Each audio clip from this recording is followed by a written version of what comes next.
আসসালামু আলাইকুম, কি অবস্থা সবার? আশা করি সবাই ভালো আছেন। তো চলে আসলাম একটা নতুন ভিডিও নিয়ে।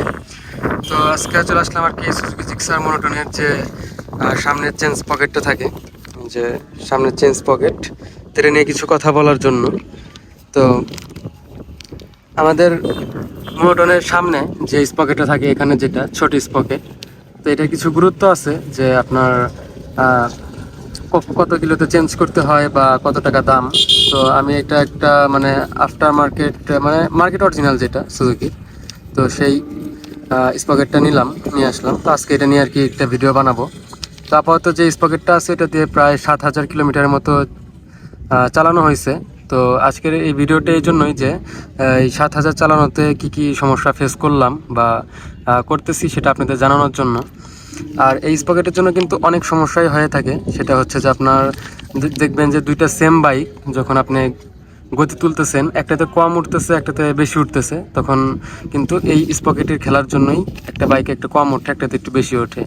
বা ধরেন যে স্পকেট নতুন আছে কিন্তু দাঁতগুলো, এই যে এখানে যে দাঁতগুলো থাকে, এই দাঁতগুলো একটু বাঁকা হয়েছে, তাহলে কিন্তু একটু গতি কম উঠবে। আর যেহেতু এটা 7,000 কিলোমিটার চলছে, সেই ক্ষেত্রে কিন্তু এখন বাইকের যে টোটাল রেসপন্সটা, সেই রেসপন্সটা কিন্তু পাওয়া যাচ্ছে না।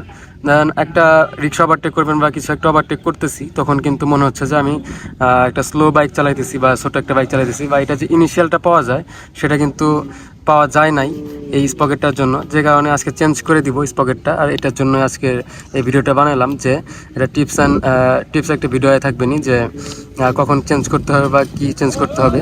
আর এই স্পকেটটার দাম পড়ছে হচ্ছে 220 টাকা। আর এই স্পকেটটা সমস্যা হচ্ছে যে গাড়ি স্লো টানতেছে। আমি এটা এখন চেঞ্জ করে দিব।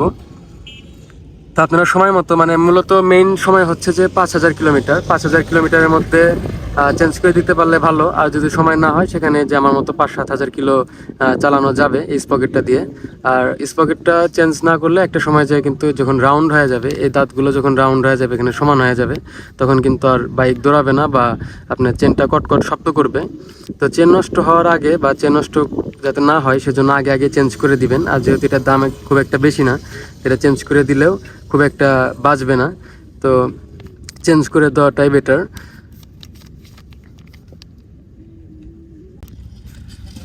আর তারপর একটা আমি প্যাকেটটা খুললাম, যেহেতু এটা দেখানোর জন্য। সো এই যে এটা চিজ পকেটটা, রিক্সা মোটনের সামনে চিজ পকেটটা, তো এই সেই পকেট। আর এটা এই দাঁতগুলো যখন সমান হয়ে যায় বা ক্ষয় হয়ে যায়, তখন আর কি ধীরে ধীরে এটা চেঞ্জ করে দিতে হয়, নষ্ট হয়ে যায় বা চেন নষ্ট হয়ে যায়, তো এটা চেঞ্জ করে দিতেই হবে।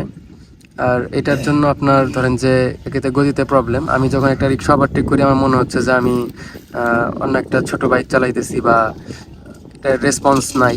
এটার কারণ হচ্ছে এই স্পকেটটা যখন নষ্ট হয়ে যায়, তখন কিন্তু ইঞ্জিনটা আপনার যে ফোর্সটা দিবে চাকাতে, এটা দিয়ে কিন্তু ইঞ্জিন কিন্তু এটা দিয়ে আপনার চাকাকে ঘুরায়।